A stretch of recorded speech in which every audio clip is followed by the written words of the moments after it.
Hello guys, तो कैसे हैं आप सब।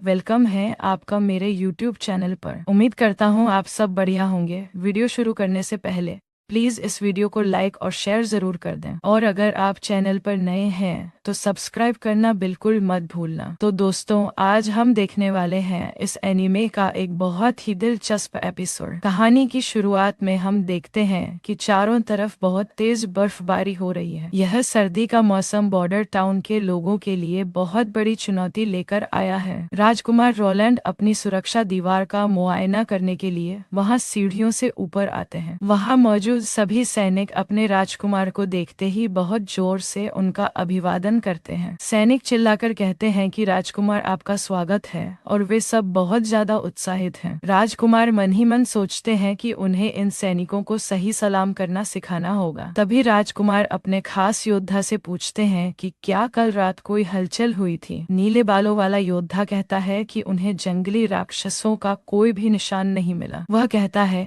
कि पहली बर्फबारी के बाद केवल कुछ कमजोर जानवर ही शैतान में बदलते हैं। राजकुमार उसे निर्देश देते हैं कि फिर भी उन्हें हर वक्त पूरी तरह से सतर्क रहना होगा। अचानक तभी एक सैनिक चिल्लाता है और दूर मैदान की तरफ अपनी उंगली से इशारा करता है। सैनिक कहता है कि वहां देखो, दूर बर्फ के बीच में कोई चीज हमारी तरफ आ रही है। राजकुमार अपनी आंखों पर हाथ रखकर बहुत ध्यान से उस अनजान खतरे को देखने की कोशिश करते हैं। सैनिक घबराकर चिल्लाता है कि क्या वह कोई शैतानी राक्षस है जो हमारी तरफ ही आ रहा है। वह सैनिक बहुत डरा हुआ है और कहता है कि वह राक्षस बहुत तेजी से बढ़ रहा है। एक तीरंदाज राजकुमार से पूछता है कि क्या उन्हें अभी खतरे का अलार्म बजा देना चाहिए। राजकुमार शांति से जवाब देते हैं कि ट्रेनिंग के दौरान हमने जो सीखा है वही करो। वह कहते हैं कि तुम्हें खुद फैसला करना होगा कि कब खतरे की घंटी बजानी चाहिए। राजकुमार कहते हैं कि युद्ध के मामले में तुम्हारा अनुभव मुझसे कहीं ज्यादा बेहतर और ज्यादा है। तीरंदाज अपनी कमान नीचे कर लेता है और राजकुमार उसकी अनुशासन की भावना देखकर खुश होते हैं। राजकुमार को लगता है कि सैनिकों को दी गई ट्रेनिंग अब सच में काम आने लगी है। राजकुमार समझाते हैं कि जब भी दुश्मन दिखे तो पहले उसे शांति से गौर से देखना चाहिए, तभी तुम अपनी रक्षा की तैयारी सही तरीके से और बहुत ही तेजी से कर पाओगे। तभी हमें बर्फ के ऊपर दौड़ता हुआ एक बहुत ही डरावना और विशाल जंगली जानवर दिखता है। वह जानवर बहुत ही तेजी से बर्फ पर अपने पंजे मारते हुए दीवार की ओर बढ़ता है। उस राक्षस की आंखें लाल चमक रही हैं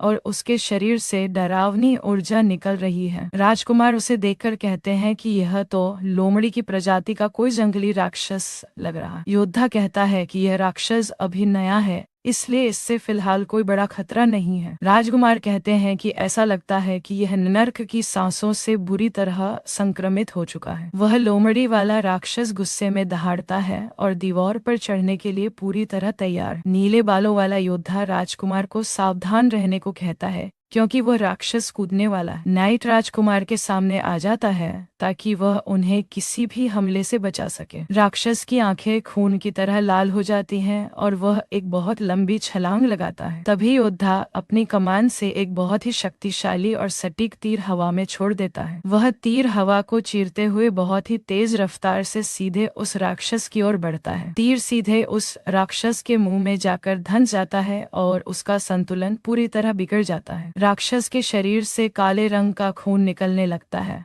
और वह जमीन की तरफ गिरने लगता है। हवा में ही उस राक्षस का काम तमाम हो जाता है और वह बेजान होकर नीचे गिरता है। राजकुमार दीवार के ऊपर से झुककर देखते हैं कि आखिर उस शैतानी जानवर का क्या हुआ है। वह राक्षस अब दीवार के नीचे बर्फ पर मरा हुआ पड़ा है और सब चैन की सांस लेते हैं। राजकुमार सोचते हैं कि अगर वह राक्षस दीवार फांद जाता तो बहुत बड़ी तबाही मच सकती थी। वह देखते हैं कि इन राक्षसों का खून काला है, जो शैतानी ताकत के संक्रमण की निशानी है। राजकुमार मन ही मन उस रहस्यमय पहाड़ की श्रृंखला की तरफ जाने के बारे में सोचने लगते हैं। वह पूछते हैं कि क्या इन राक्षसों के काटने से कोई इंसान भी वैसा ही राक्षस बन जाता है। योद्धा कहता है कि ऐसा कुछ नहीं होता, बल्कि इंसान इनके काटने के बाद तुरंत मर जाता है। राजकुमार खुश होते हैं कि यह कोई जॉम्बी वाली दुनिया नहीं है, वरना बहुत ज्यादा मुश्किल हो जाता। तभी राजकुमार पूछते हैं कि क्या हम इन जानवरों का मांस काटकर भोजन की तरह खा सकते हैं। नाइट यह सुनकर हैरान रह जाता है और कहता है कि यह तो नर्क के जीव हैं राजकुमार योद्धा बताता है कि उसने एक बार यह मांस शिकारी कुत्तों को खिलाया था और वे मर गए थे। राजकुमार बहुत ही उदास स्वर में कहते हैं कि यह तो बहुत ही अफसोस की बात है। वह सोचते हैं कि अगर यह खाने लायक होता तो बॉर्डर टाउन में खाने की कमी खत्म हो जाती। राजकुमार कल्पना करते हैं कि फिर तो ढेर सारे जानवर खुद ही चलकर हमारे पास खाने के लिए आते। तभी एक संदेशवाहक भागता हुआ आता है और कहता है कि कुछ लोग बुरी तरह घायल हुए हैं। राजकुमार हैरान रह जाते हैं क्योंकि राक्षस तो मर चुका था, फिर लोग घायल कैसे हो गए। सैनिक बताता है कि घायल लोग दीवार की रक्षा करने वाले नहीं बल्कि उत्तरी खदान के मजदूर हैं। अगर आपको यह एपिसोड पसंद आया हो तो वीडियो को लाइक करें और चैनल को सब्सक्राइब करना मत भूलिए।